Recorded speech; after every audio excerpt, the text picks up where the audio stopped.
My name is Josh Slotnick, and I'm a vegetable farmer. I work on a farm where we grow food with university students, teenagers, school children, almost anybody who'll come by. And the story that I'm going to tell you is about how I came to understand how big a deal that is, and what the ramifications of this are, and how important a sense of humbleness to the work is for it to be successful. And believe me, mentioning humility in a TED Talk, the irony is not lost on me. So this story has its origins in crisis. Two crises. The first, personal, and the second, political. The first crisis. It was the mid-90s. My wife and I had been farming for a couple of years on rented ground, working crazy hard, smiling a lot. It was pure and uncomplicated and totally wonderful. And then it got really complicated. We had a little boy. Beautiful, shining, wonderful little guy. He's still great. Bigger than me now. Working really hard on rented land, making no money, did not fit with my image of what a dad should be. And I fell into a tailspin of panic. So I drugged my little family across America to a really great college. You could make the argument it was better than I deserved even. Where I was to study something that had a high degree of employability, but I really wasn't interested in it. I lasted 4 days. On that fourth day, instead of bailing on the entire thing, my wife convinced me to switch course of study. Now, a few years before, I'd been an apprentice at the UC Santa Cruz Farm and Garden. 6 months over the course of a big summer. It was the best educational experience I'd ever had. I was elevated by it. I never before felt so in tune with people and place. It was like I grew 2 inches when I was 26 years old. So I switched my course of study at Cornell. I decided instead to study something with almost no chance of employability, lots of passion. I learned all that I could about student farms. After 2 school years, we kept farming in Missoula in the summertime, but after 2 school years, I returned to Missoula and found that public crisis. Some friends of mine, activists kind of public and private, were quite concerned about the 1995 Farm Bill. Now, usually farm bills are pretty darn dry, but this one had embedded in it deep and dramatic cuts to food stamps. So intense that there was concern among these folks who worked in the public health arena that our food bank was going to be swamped. That when all these people lost their food stamps, thousands more folks would hit our food bank. And our food bank, which was much smaller than it is now, had shelves that were stocked with food that's pretty nutritionally thin but calorically rich. Not the kind of food that makes you healthy. I fell in league with these folks. And in one fell swoop, we dreamed up what we thought would be a plan to address this food security issue. We started a brand new organization called Garden City Harvest. Garden City Harvest's mission was to address food security. And we started a new student farm called the Peas Farm. The Peas Farm was a partnership between Garden City Harvest and the Environmental Studies program at the University of Montana. Both organizations have kept me on. We also started a community garden. I believed then that if we grew beautiful food, and I passed on little nuggets of wisdom around how to grow food, that this thing would be successful. So now, almost 16, 17 years later, our 2-acre student farm that we started is now a 10-acre farm. And we have 3 other farms in city limits that are all community farms. Our 1 community garden is now 7 community gardens. And we have a school garden at nearly every elementary school in town. It's been madly successful. But I was wrong about why. It is not about the food. I'm going to tell you more of the story. You'll hear what it's about. So move to the edge of your seat.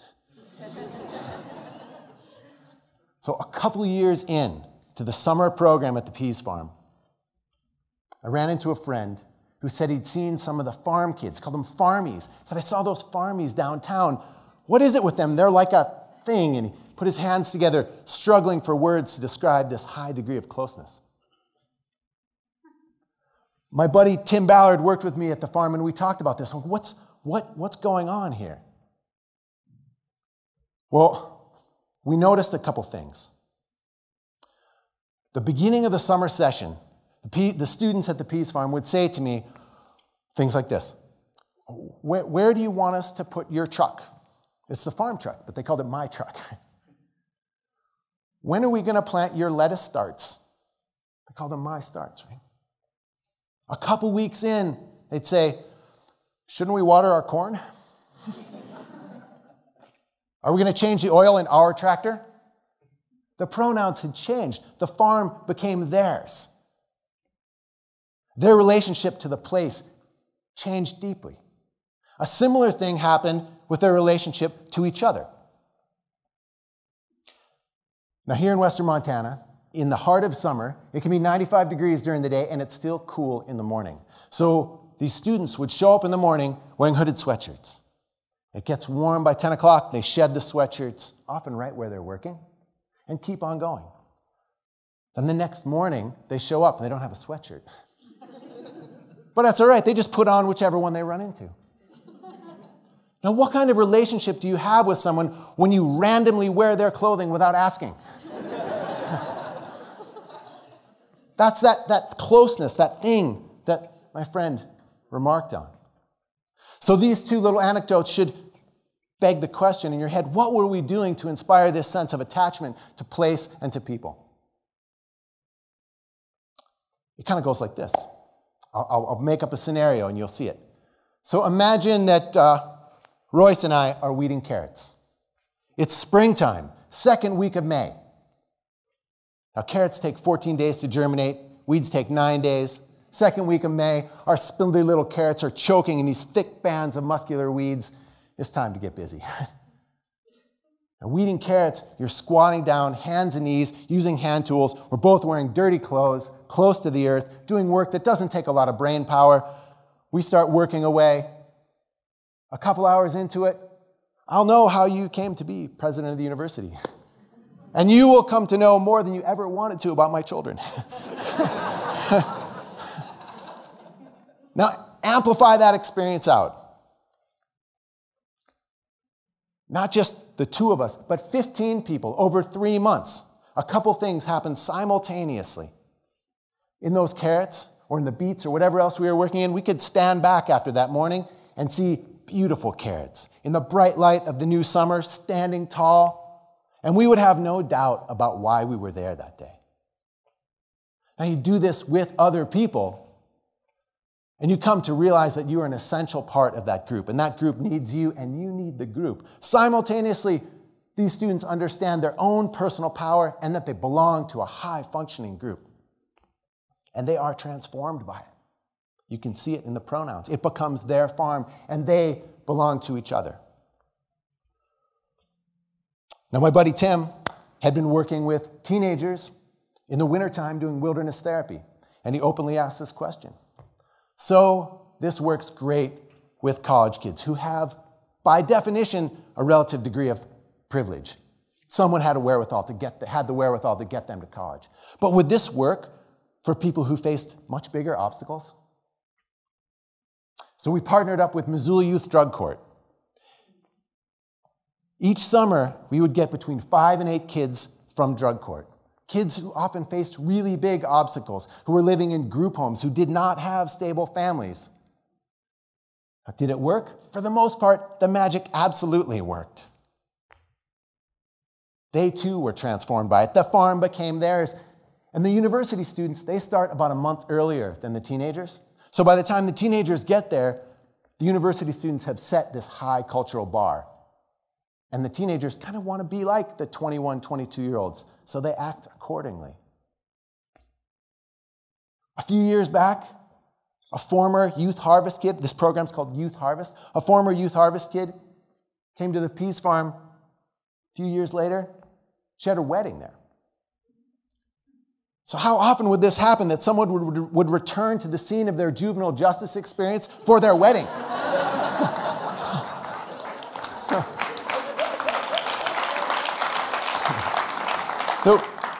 But that isn't even the best part of it. 3 times a week, our youth harvest kids fill our big red van with food that they've been growing and caring for. They harvest this beautiful food, load up this big red van, and drive off to low-income housing centers for senior citizens. And they set up this, what looks like a farmer's market table, this beautiful spread of food. And we sell the food at deeply subsidized prices. We grew it. We can charge whatever we want for it, and nothing's more than $1. And when we first started doing this, we had to institute some rules because we would show up, and the youth harvest kids are trying to build their display. And their table was mobbed by senior citizens, and they couldn't get their signs up. They couldn't get the bags out. So we set up rules. Okay, we're going to start at exactly 2 o'clock. So the big red van pulls up. They set up the table, set up the food, and just at 2 o'clock, the door opens, and a lady in a walker is rushing the table as fast as she can, right? To get there so she can have an animated conversation about tomato sauce with a 17-year-old who last week was in drug court. These two groups just fit together so beautifully, caused me to wonder what is going on here. And the way that I've kind of unpacked this is to think about it like an ecology. That an ecosystem, the way one organism lives, makes way for another organism, makes a space for another organism to live. This is a social ecology. These teenagers, they are typically received by the adult world as a burden. They are a problem. They have to be dealt with. They need to do something of value so they realize they are of value. The senior citizens over here, we have put them away. They need to be tended to so they know they are still alive. And you see these two groups just fit hand in glove. The seniors receive the teenagers like heroes, not a burden, just the opposite. Now hold those little stories in your head for a moment, and I'm going to expand out into the larger and abstract a little bit. Now, we have heard in many different ways that our natural world is crumbling, and the antidote to this is often held out to be sustainability. And I think we often mistake sustainability for things like compact fluorescent light bulbs and hybrid cars.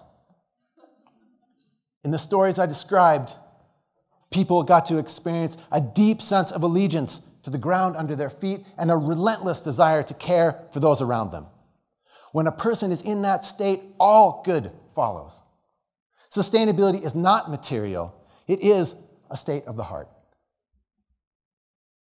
Growing food together is one way to get there. It's not the only way, but I know that it's one way.